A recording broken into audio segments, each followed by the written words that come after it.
I'm going to be doing some more Depeche Mode today, and it is an interview from 1985. And I do apologise, but I am feeling very under the weather. I have got a very sore throat, though. I do apologise in advance for my voice might crack, or I don't know. I might look a bit out of it at points, and I do apologise. But this is me feeling a bit better than what I was, and that's why I'm back. So I'm going to give this interview from 1985 a good go. It was out on Monday, and here's Dave and Andy from the band. Dave and Andy. Hello. Andrew We were just Fletcher. actually chatting whilst we were... Do you know, they look so young. When was this, 85? So, what album was out around now in 85? I'm not sure. Taking a look at the video and everything, you were saying you're not going to be doing any live work for a few months. No, not until, well, we've been touring quite extensively right up until sort of this summer, you know, from last year, so we decided to take a bit of a break and not tour until March of next year we start, and that's a world tour which starts and goes on till October. Next year, so that's about A world tour, that yeah. sounds pretty exciting, but what you're going to be actually doing between now and then is sorting out an album, so you'll be sitting in Marty's studios. been writing the songs for the last couple of months, and he's got them all together now. And we start going in the studio in about 2 weeks, so we're looking forward to that. So with all these sort of things on your plate, do people like you have sort of holidays? So this has got to be one of their first tours, one of their first Holidays ones. like normal people try to, or what? Did you have a holiday? Yeah, I went away this year. I went to Antigua in the West Indies, which was really different, very different. Before I usually go places like Greece, and I like Greece a lot. We decided just to go somewhere a bit different, and it was good fun. And do you find yourself working because they like their music in the West Indies? Do you find yourself listening out? Well, yeah, there's a lot. I mean, we listen to a lot of the Caribbean stuff, you know, the calypso stuff, and it's really good, really fun. I mean, I wasn't sort of recognised or anything at all there, which was nice, you know. Yeah, I'll take a question on the card. We'll keep these going. Wow, he wasn't recognised? That's mind you, this is early Depeche Mode, man. There's no way you could go on holiday nowadays and not get recognised, Dave. I'm sorry, but that time came and gone. Not very long after this, I quite imagine. We're nattering away. What's the first question? How old were you when you first fell in love? How old were you when you first fell in love? Probably at school, more than likely a teacher, something like that. I can't remember, but it was probably a teacher at school. I used to have a lot of You crushes get on those teachers. crushes on teachers, Yeah. don't you? Yeah. Yeah, I remember. Did you have a holiday this year? No, unfortunately, I just moved into London from Baz, and I just spent... Basildon, that is. Basildon. Oh, sorry. I like to pretend It's a I knew. non-Basildonian. It's a I non-Basildonian. assumed it was some new phrase that I didn't have. You know, everybody's sort of in Baz these days, but me. It's Basildon, yeah. Basildon, yeah. But, so I was just doing up my flat for 2 weeks. Oh, right. So, but I regret it, you know. Up to your ears in emulsion. Too busy. What was the last record you bought? Bought. Went Not to the given. shops and bought, Not given. Because Well, I must admit, I haven't bought a record... Oh, actually... ELO, wasn't it? ELO, it must be, about 7 or 8 years ago. 78, something like that. you actually went and bought. I'd go and buy my record if I was you, just for the fun of, you know, of paying money over the counter for it. I tell you what, somebody we ought to introduce. I don't know if you've had a chat whilst you're out there. Is Vince around? Vince who? Where's Vince? Where's Vince who? Come and park yourself on a chair. 'Cause Right. these three guys all know each other, don't they? You tell the story. How close you are, or used Well, to be. probably a lot of fans of Depeche Mode will know that Vince was once a member. Of course he was. Going back about four and a half years. This was after quite a few years, right? As he just said, Vince Clarke here. Yep. Vince was once a member. Nice. Going back about four and a half years. 4 years ago. Right. Are you proud of the lads? Are they sort of moved in the right directions as far as you're Looking very concerned? nice, sounding very good. Yeah? Yeah? Their careers are going along the lines that you would expect, more or less. What about him? Is he doing the Yeah, business? he's doing very, very well. You know, he's been working very hard of late. Right. Who's think was going to get the highest? Well, obviously ours. Ours. Right. Oh, Good luck with definitely. both of the pair of you. Thanks very much Thanks. indeed for joining us. Let's have our last piece of music now, shall we, from the Aston Banjo Club. I mean, They're going to play... That's a little bit awkward to just bring in Vince Clarke like that. I don't know. It's quite an interesting interaction between Dave and Vince here, actually, because they haven't been around for like 4 years, and then.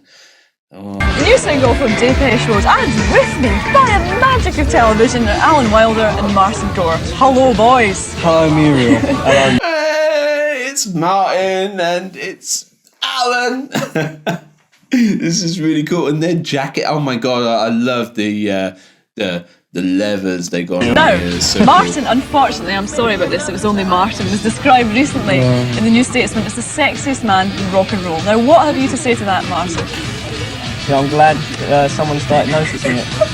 And what I'm going to do now is ask you to stand I'm glad someone started noticing it.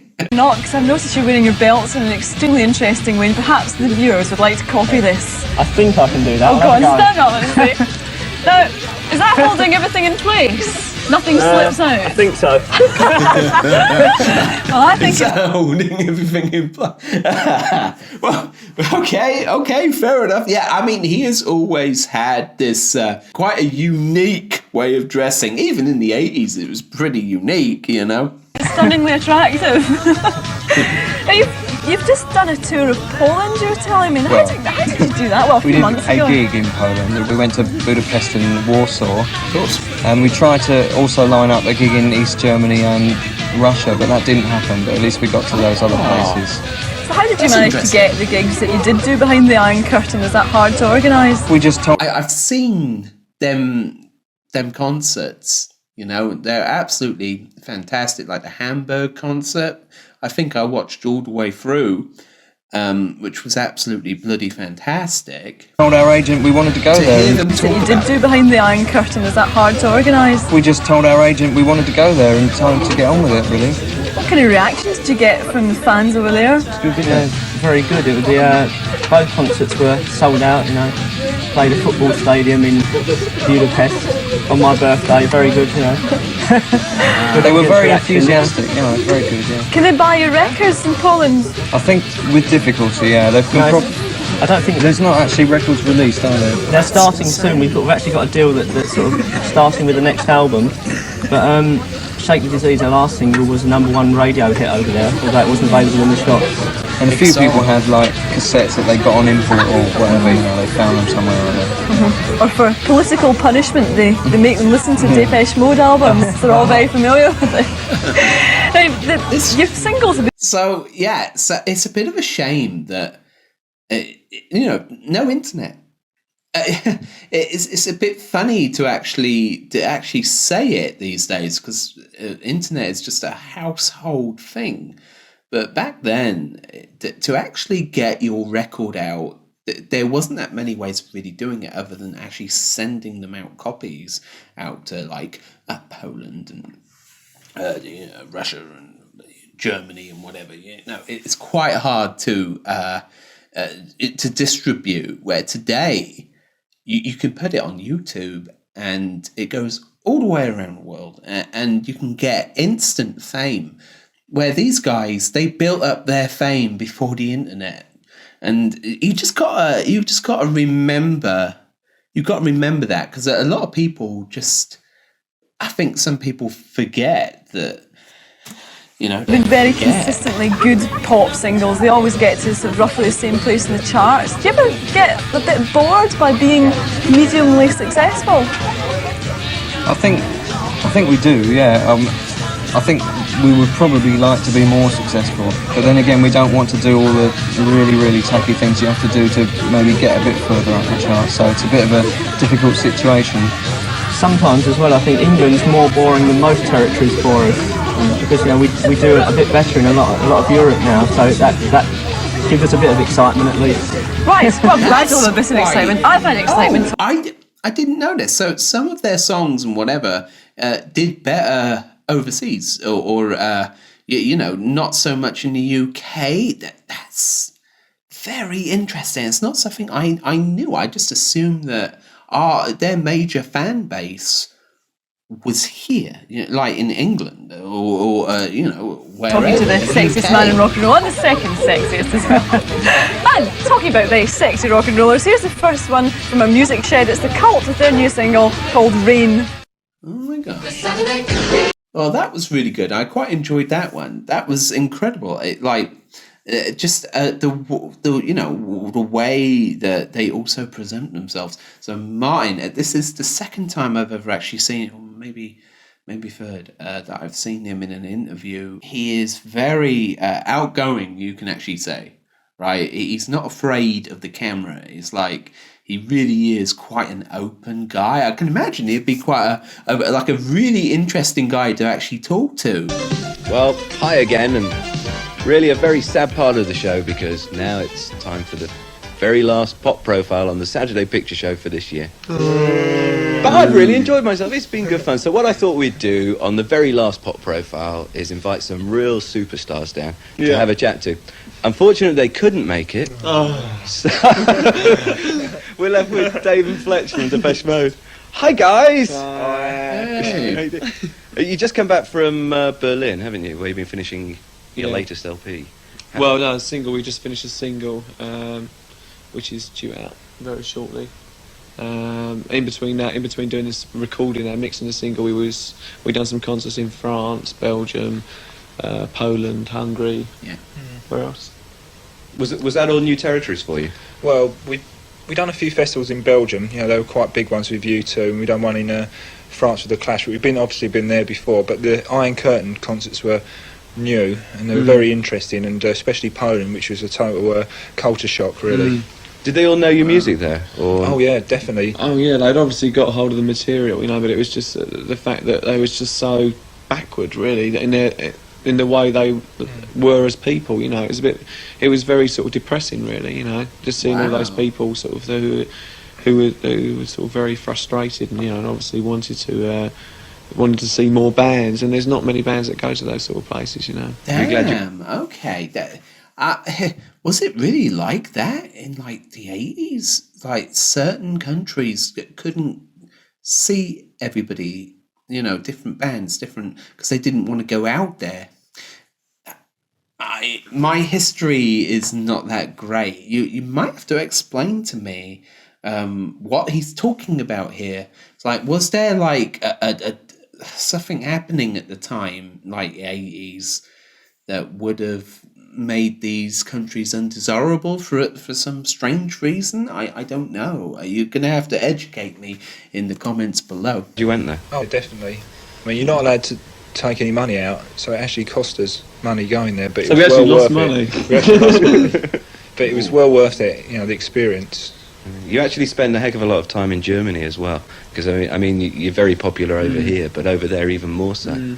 Well, we're fortunate in Europe. They've really taken to our music, and especially in Germany as well, and now France.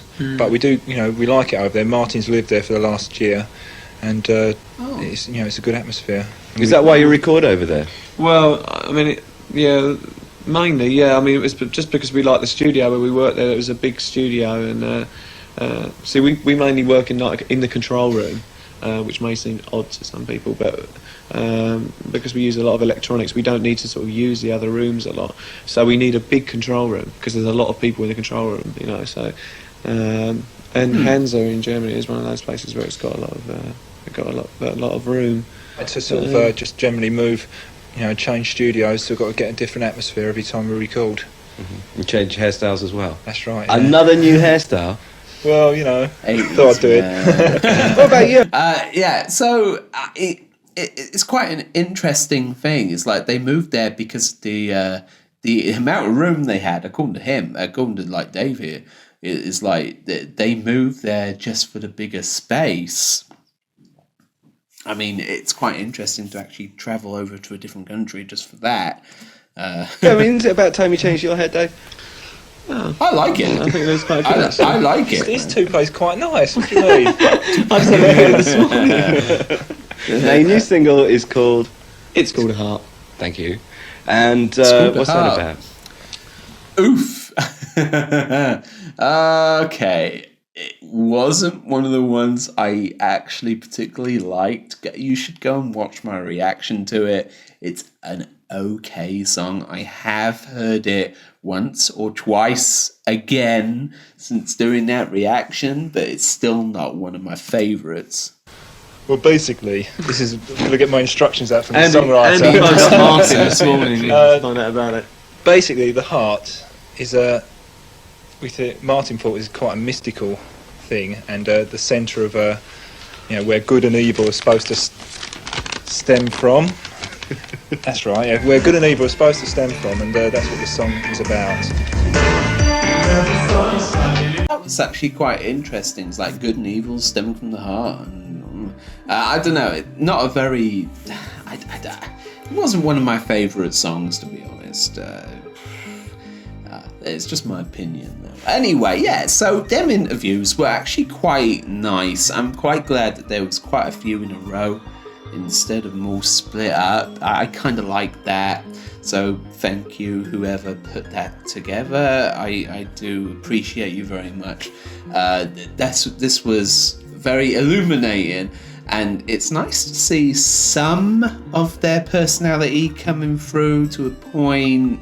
And I get to hear their accents, which is pretty insane to me, because when you listen to Dave talking, it is nothing like what he sings. It's like he sings with a completely different tone, a different accent, a different... I don't know, it's just so different to me. And again, thank you for putting this together so I could react to it.